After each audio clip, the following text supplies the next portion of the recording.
अस्सलाम वालेकुम नादरीन, आप यूट्यूब चैनल देख रहे हैं। मैं इमरान खान हूँ। नादरीन, सबसे पहले तो जो एक कॉल थी अपोजिशन की जानिब से यौम स्याह की 26वीं और 27वीं आईनी तरमीम के खिलाफ, उस कॉल के ऊपर बहुत बड़े पैमाने पर लोगों ने रिस्पॉन्ड किया है। पंजाब में तो उतना बड़ा नहीं, क्योंकि पंजाब में आप सब जानते हैं कि वकला ही निकल पाते हैं बड़ी मुश्किल से, या कहीं पर अरकान असम्बली निकल पाते हैं, कभी कभी असम्बली के बाहर। बाकी पूरे पंजाब के अंदर फस्तायत का एक राज है, यानी मरियम नवाज साहिबा किसी को निकलने नहीं देती हैं। और बिल्कुल एक जैसे हसीना वाजिद ने माहौल बनाया हुआ था बांग्लादेश में, बिल्कुल वैसा माहौल बनाया हुआ मरियम नवाज ने पंजाब में। और फसायत के साथ, जुल्म के साथ, जबर के साथ पुलिस को, वेपन्स को, डंडों को, गिरफ्तारियों को, हिरासत को, इन चीज़ों को इस्तेमाल करती हैं वो ख़वातीन के खिलाफ और उन लोगों के खिलाफ जो आवाज़ उठाना चाहते हैं जमहूरी अंदाज में। तो स्वाबी में हुआ जी सबसे बड़ा जलसा, 27वीं आईनी तरमीम के खिलाफ यौम स्याह मनाया गया। और इसमें जो इंपॉर्टेंट चीज़ें मैं आपके सामने रख देता हूँ। सबसे जो अहम खिताब था वो असद कैसर साहब का था। ये ज़िला भी उनका अपना है। तो उन्होंने कहा पाकिस्तान के आइन में जब भी कोई बड़ी तरमीम आती है तो बड़ी शख्सियात को फायदा होता है। हुकूमत एस्टेब्लिशमेंट की पैरोकार बनी हुई है, क्योंकि उनको पता है कि वो आवाम के वोटों से तो मुंतखब हुए ही नहीं।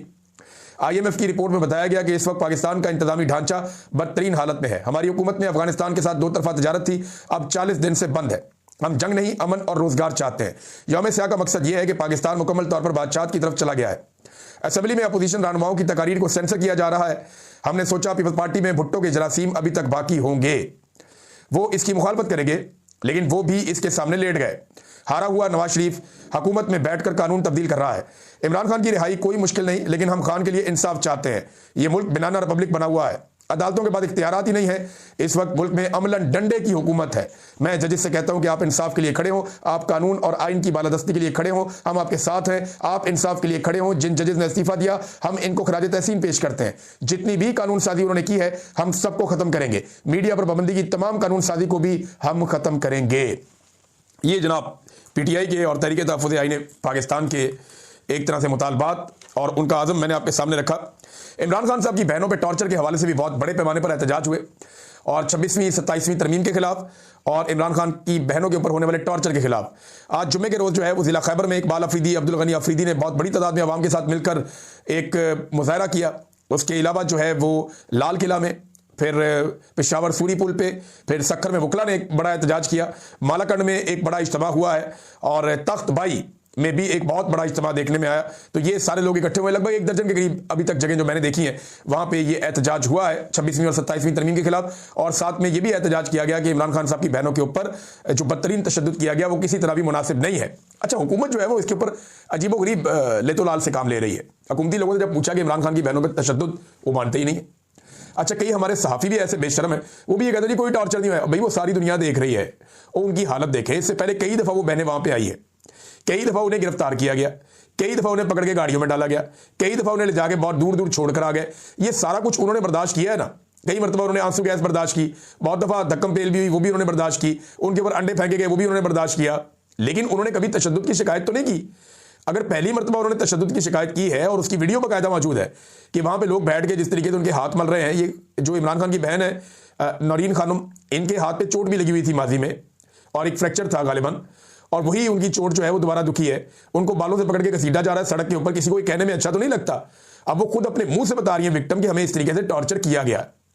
पहले जो है कुछ डाउट्स आए थे, उन्होंने आकर कहा जी ठीक है, ये हो जाता है टॉर्चर, कोई बात नहीं, ये पुलिस जब करती है एक्टिविटी तो फिर टॉर्चर हो जाता है। राणा सनाउल्लाह साहब ने भी ऐसी मिलती जुलती बात की कि ये इंतजामिया का इख्तियार है कि वो उठाएं, आकर उन्होंने अपना इख्तियार एक्सरसाइज किया है। लेकिन बाद में सारे मुकदमा शुरू हो गए कि जी ऐसा वाकई कोई नहीं हुआ। और बीच में, और ये आइडिया कोई और नहीं देता, सियासतदानों को तो समझ ही नहीं है इसकी। ये हमारे अपने मीडिया इंडस्ट्री के बहुत सारे टाउट्स हैं जो बैठ जाते हैं टीवी के ऊपर और बैठकर कहते हैं जनाब ऐसा तो कुछ हुआ ही नहीं। ये जुल्म को नॉर्मलाइज करते हैं। जब इनके अपने ऊपर जुल्म होगा ना, तब इन्हें पता चलेगा। नाज़रीन, अल्लाह ना करे किसी के ऊपर जुल्म हो, लेकिन ये दुनिया जो है ना, ये यहाँ मकाफात अमल है, आपको बहुत सारी चीजें भुगतनी पड़ेंगी। नाज़रीन, ये दूसरी एक और खबर, क्योंकि यहाँ पे जलसों में हर जगह पे तस्करा हो रहा है IMF की रिपोर्ट का, तो इस रिपोर्ट का एक हिस्सा मैं आपको पढ़ के सुनाता हूँ। यहाँ पे रिपोर्ट का एक हिस्सा कैसा है कि पाकिस्तान की जो GDP है उसका 6.5% करप्शन की नजर हो जाता है। GDP कहते हैं मजमूई कौमी पैदावार को, यानी एक मुल्क जितनी भी सर्विसेज और प्रोडक्ट्स बनाता है एक साल के अंदर, जितने पैसे की भी, वो सारा मिलाकर उस मुल्क का GDP होता है। ये उसका मुकम्मल हुजम होता है। मुल्कों में तो बहुत ज्यादा, इंडिया में तो बेशुमार है, बहुत सारे मुल्क पाकिस्तान से आगे हैं। लेकिन पाकिस्तान का GDP जो है वो 2024 की रिपोर्ट के मुताबिक वो लगभग उसकी तादाद $373 अरब बनती है। 373 अरब डॉलर का जीडीपी है पाकिस्तान का टोटल 2024 का, जो साल पीछे खत्म हो गया। अच्छा, इसमें अगर 6.5% आप निकाल देना करप्शन का पैसा, तो वो 24.2 अरब डॉलर बनता है। पाकिस्तान एक अरब डॉलर के लिए कभी सऊदीया भागता है, कभी यूएई भागता है, कभी उसको रोल ओवर करने के लिए चाइना में भागता है, कभी पाकिस्तान किसी मुल्क के पास जाता है। आईएमएफ से 1.5 अरब डॉलर, 1.2 अरब डॉलर, 3 अरब डॉलर के लिए पाकिस्तान 6 महीने मुज़ाकरात, साल मुज़ाकरात करता रहता है। तो इससे बहुत ज्यादा पैसे पाकिस्तान में करप्शन की नजर हो जाते हैं, 24.2 अरब डॉलर। और ये कौन बता रहा है? ये बता रहा है जनाब आईएमएफ अपनी रिपोर्ट के अंदर कि ये तो पाकिस्तान में करप्शन हो रही है। आप सिर्फ करप्शन रोक लें तो आपको दुनिया से पैसा लेने की जरूरत नहीं पड़ेगी। और करप्शन पाकिस्तान के पूरे सरकारी निजाम का हिस्सा बन चुकी है। ये बात भी आईएमएफ ने बिल आखिर बता दी है जनाब, यहां पे करप्शन का इलाज कोई नहीं हुआ, पूरे के पूरे सिस्टम की जड़ों में करप्शन बैठ गई है और ये सारे ही करप्ट हो चुके हैं, ऊपर से लेकर नीचे तक। और माफियाज इस मुल्क को चला रहे हो, मिसालें दे देकर उन्होंने बताया। अब जरा देखिए रुपयों में कितने पैसे बनते हैं, 6,895 अरब रुपए।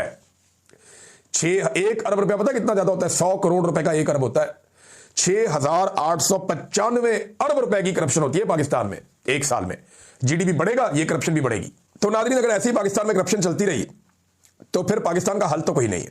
आपको करप्शन रोकनी पड़ेगी, गवर्नेंस बेहतर करनी पड़ेगी, पाकिस्तानियों को एतमाद देना पड़ेगा, पाकिस्तान की अदलिया को आज़ाद करना पड़ेगा, पाकिस्तान के मीडिया को आज़ादी इज़हार राय देना पड़ेगा, पाकिस्तान के अवाम के मैंडेट का एहतराम करना पड़ेगा और इदारे अपना अपना काम करें। और एस्टेब्लिशमेंट जो है, मिलिट्री एस्टेब्लिशमेंट, वो सिर्फ अपना काम करे, सियासतदानों को उनका काम करने दें। और फिर आप देखिएगा पाकिस्तान को कैसे चौथा गेयर लगता, बल्कि 5वां। पाकिस्तान को ऑटो गेयर लग जाएगा, पाकिस्तान बहुत तेजी से आगे बढ़ेगा, बहुत पोटेंशियल है इस मुल्क में। मैं कभी मायूस ही नहीं हुआ। आज लोग बहुत मायूस हैं, मुझे फोन करके कहते हैं हम पाकिस्तान से निकलना चाहते हैं, हम पाकिस्तान से अपना पैसा निकाल के जा रहे हैं, हम पाकिस्तान में काम ही नहीं करना चाहते, हम पाकिस्तान में अपनी फैक्ट्रियां बंद कर रहे हैं। याद रखिएगा, जब पाकिस्तान टेक ऑफ करेगा ना, तो यही सारी फैक्ट्रियां आपको कई गुना कीमत में खरीदनी पड़ेंगी। पाकिस्तान बहुत तेजी से बहुत आगे जाएगा, मुझे अल्लाह रब्बुल इज्जत से बड़ी उम्मीद है। सिर्फ पाकिस्तान में ये चंद चीजें जो मैंने आपको बताया, रूल ऑफ लॉ आ जाए, मैंडेट का एहतराम किया जाए, आजादी इज़हार राय आ जाए, पाकिस्तान के अंदर एस्टेब्लिशमेंट पंगे लेना बंद कर दे, इंसानी हकूक की पाबंदियां बंद कर दी जाए, तो आप देखें पाकिस्तान कहां से कहां पहुंच जाएगा। अदलिया आजाद करके आप देखें, फिर देखें आप कैसे पाकिस्तान तरक्की करता। नाज़रीन, यहां पे 2 नंबरी होती है ना हर चीज के अंदर। अब मीनार पाकिस्तान में इजाजत दी गई जमात इस्लामी को कि आए जनाब, आके आप कर ले अपना मुजाहरा। जमात इस्लामी को इजाजत दे दी, तरीके लब्बैक के बंदे मार दिए पकड़ के।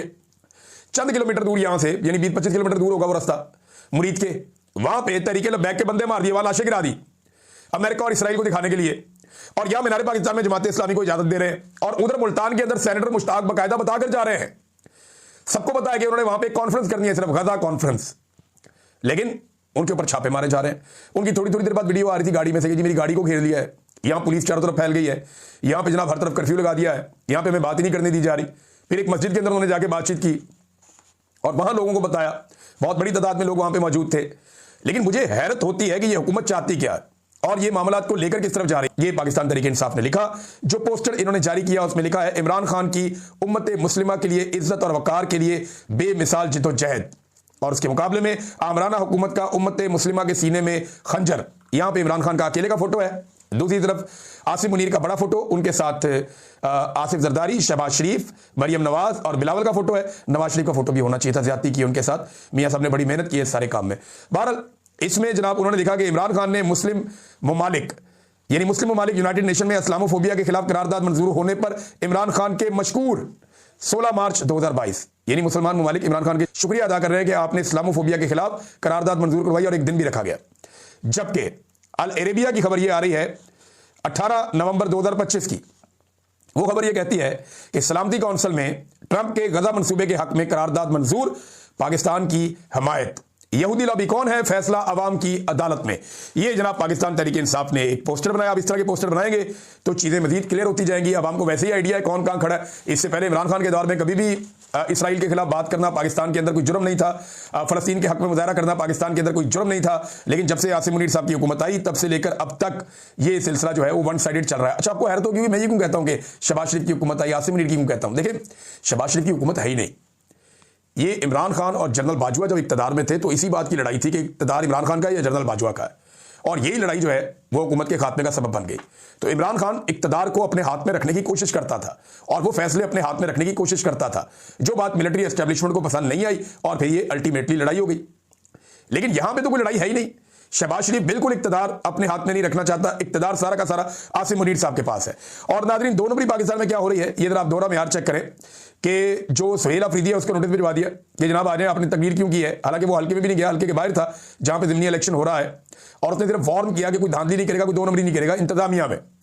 तो इसमें जनाब अब नून लीग वालों ने क्या किया, हुकूमत ने क्या किया, जरा ये चंद आपको मैं चीजें बता देता हूं। एक तो तलाल चौधरी, अवैस लगारी, राणा सनाउल्लाह, ये सारे मिलकर कंपेन कर रहे हैं अपने अपने हलकों में, अपने अपने रिश्तेदारों की दबाकर कंपेन कर रहे हैं। हालांकि इनके मुकाबले में पाकिस्तान तहरीक इंसाफ का उम्मीदवार ही नहीं है। तहरीक इंसाफ ने अपना उम्मीदवार इनके मुकाबले में खड़ा ही नहीं किया कि ठीक है जाओ कल ही जित लो, क्योंकि यहां तो इन्होंने 2 नंबरी करनी है, फ्रॉड करना है। और ये जो फौजी अदालतों वाली 2 नंबरी की गई है और 9 में जो सजाएं दी गई हैं, उनको तो इमरान खान साहब मानते ही नहीं है। लिहाजा यहां पे उन्होंने वैसे भी फस्ताई है, जुल्म और जबर, इलेक्शन तो होता ही नहीं पंजाब में, तो उन्होंने अपने बंदे नहीं खड़े किए, सवाए एक लाहौर की सीट है जहां पे उनका बंदा खड़ा है। तो यहां पे सारे मिलकर कंपेन कर रहे हैं, इनको कोई नोटिस नहीं दे रहा इलेक्शन कमीशन ऑफ पाकिस्तान। वजीर आला ने कंपेन भी नहीं की, उसको नोटिस भी दे दिया कि जनाब धमकी लगाई आपने। और जावेद अब्बासी साहब ने तो वर्दी के साथ साथ चमड़ी उतारने की भी धमकी लगा दी अफसरान को कि वर्दी नहीं उतारेंगे, चमड़ी भी उतार देंगे। अब उनको अभी तक इलेक्शन कमीशन ऑफ पाकिस्तान ने किसी किस्म का नोटिस नहीं दिया। ये नाजरीन पाकिस्तान में 2 नंबरी चल रही है, और अब से नहीं लंबे अरसे से चल रही है। नाजरीन, फजलुर रहमान साहब, क्या अपोजिशन इत्तेहाद का उन्हें सरबराह बनाया जा सकता है, ये कल भी मैंने सवाल उठाया था। देखिए इसके ऊपर गुफ्तगू हो रही है। अब तो बहुत ताखीर हो गई, अब तो फील्ड मार्शल बन गए आसिम मुनीर साहब, 26वीं और 27वीं आईनी तरमीम भी हो गई, मखसूस नशिस्तों का मालिक गनीमत भी चला गया।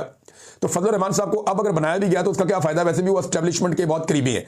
लेकिन अगर फजलुर रहमान को अपने साथ शामिल कर लें तो ये एक पॉलिटिकल फोर्स जरूर शामिल हो जाएगी पाकिस्तान तहरीक इंसाफ के साथ या तहरीक तहफ़्फ़ुज़ आईन पाकिस्तान के साथ, जिसके नतीजे में पाकिस्तान नए इलेक्शन की तरफ जा सकता है। लेकिन अगर पाकिस्तान नए इलेक्शन की तरफ जाता है तो फजलुर रहमान को क्या मिलेगा?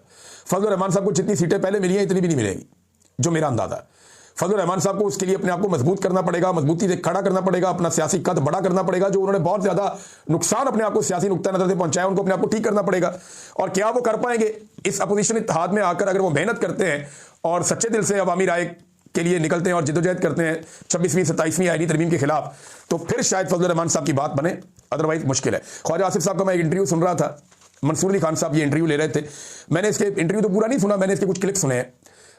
मंसूर अली खान साहब ने अच्छा इंटरव्यू किया, लेकिन उसमें ख्वाजा साहब ने 2 बड़ी अजीब किस्म की बातें की। एक उन्होंने कहा जी जजों के मामले में जो इस्लामाबाद हाई कोर्ट के 5 जज हैं उनको वो साफ मुकर के कहते हैं, वो खुदा की कसम खा ली उन्होंने खुदा की कसम खा ली कि मैं जानता ही नहीं है मामला। हालांकि यही वो जज हैं जिनकी वजह से 27वीं आईनी तरमीम के अंदर ये हिस्सा रखा गया है कि जजों को उनकी मर्जी के खिलाफ भी ट्रांसफर किया जा सकेगा दूसरी अदालतों में। अंदाजा करें, ये रखा ही इन जजों की वजह से गया और ख्वाजा साहब मुकर गए कि मुझे पता ही नहीं। ये कैसे हो सकता है कि ना पता हो? पाकिस्तान का बच्चा बच्चा जानता और ख्वाजा आसिफ नहीं जानता कि ये वो जज हैं, 4-5 बड़े जज, जिनकी वजह से ये वाला कानून रखा गया कि इस्लामाबाद हाई कोर्ट को मुकम्मल तौर पे कंट्रोल में लाया जाए। दूसरी एक और उन्होंने गलत बयानी कर दी। उन्होंने कहा जी नवाज शरीफ से जेल में मुलाकातों पर, उन्होंने कहा कोई मुलाकातें नहीं होती थी, बहुत थोड़ी मुलाकातें होती थी। हालांकि मैंने एवरेज निकालकर आपको बताया था कि 20 मुलाकातें एटलीस्ट रोजाना की बुनियाद पर नवाज शरीफ साहब की जेल के अंदर होती थी। 20 से 22 मुलाकातें पर डे नवाज शरीफ साहब जेल के अंदर करते रहे हैं। और ये मैं जेल का बता रहा हूं, कोट लखपत जेल लाहौर का डाटा।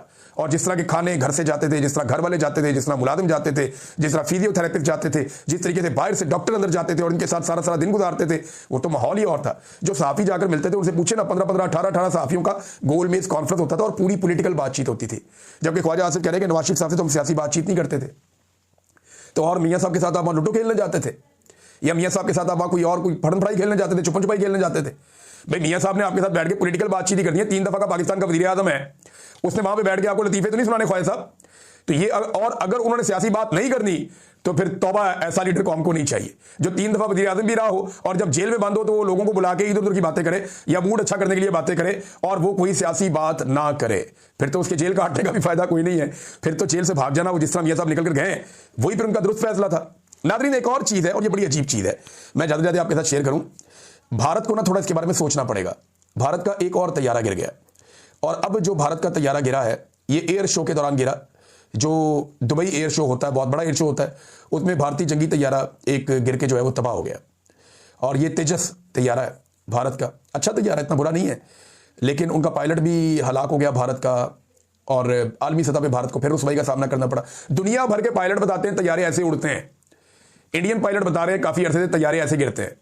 ये 2018-19 में ये सिलसिला शुरू हुआ था, भारत के तैयारे गिरना शुरू हुए थे और फिर एक मरतबा पाकिस्तानी फजाइया ने 2 तैयारे गिरा दिए और उसके बाद फिर दोबारा 5-6 तैयारे गिरा दिए, और अब वो डोनाल्ड ट्रंप ने 8 तक पहुंचा दिए हैं। एक तैयारा ये भी गिर गया। पूरी दुनिया को पायलट ये बताते हैं कि जनाब तैयारे उड़ते कैसे हैं। भारतीय पायलट जो है वो ये बताते हैं कि तैयारे गिरते कैसे हैं। मेरे ख्याल में कोई राहु काल आ गया है इंडियन एयरफोर्स के ऊपर, और उन्हें इसका ख्याल रखना चाहिए। इनके तैयारे ऐसे गिर रहे हैं जैसे दूध पीते बच्चे के दांत गिरते हैं, और इनको सारे पंडित अपने इकट्ठे करने चाहिए और इकट्ठे करके कुछ तरीकाकार निकालें।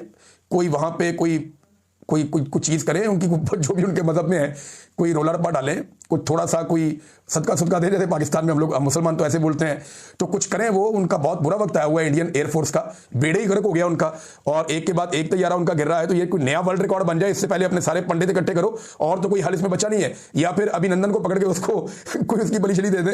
ये मैं अदरा मजाक बात कर रहा हूँ, लेकिन अभिनंदन से ये सिलसिला जो है वो शुरू हुआ, और उसके बाद अभिनंदन ने ऐसे चक्कर लगाए हैं भारतीय एयरफोर्स के और मुख्तलिफ दफातर के, जैसे वो बहुत बड़ा हीरो है, और सारे उससे मुतासिर होकर अब तैयारे गिरने के मिशन पे लगे हैं कि अगर तैयारा गिराने पे इतनी इज्जत मिलती है जितनी अभिनंदन को मिली है, तो अब सारे अपना अपना तैयारा ऐसा लगता है गिराने के चक्कर में है। भारत को इस पे सोचना चाहिए। अब तक के लिए इतनी, अपना ख्याल रखिएगा, अपने चैनल को सब्सक्राइब करें, लाइक करें।